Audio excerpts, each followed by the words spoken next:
everyone, my name is Olivia and this is my assistant Mr Balloony, and today we will be showing you a science experiment.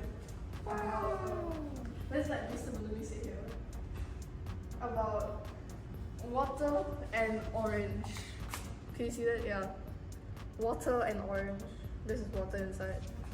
Okay. So, Mr Balloony asks, have you ever looked at your kitchen at the fruit bowl and wondered, will the orange sink if I pick out the peel? Well, the answer is, let's find out today. Okay, first I will take the orange with the peel. Mr Balloony guesses that it will sink because it is heavier because it has a peel, which makes it heavier.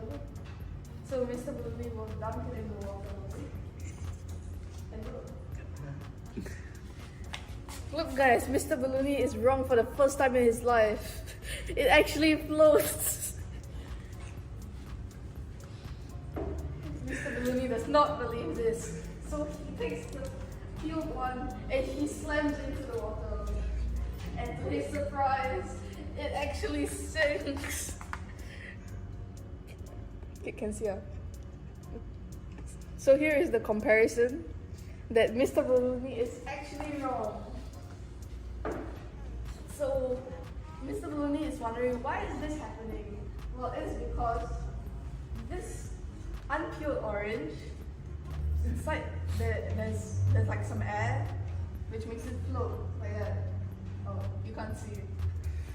And the one without the peel is without the air, so it does not float because air is less dense than water, so it makes stuff float, like Mr Balloony. Thank you for listening to my science experiment. Hope you have a good day. Bye.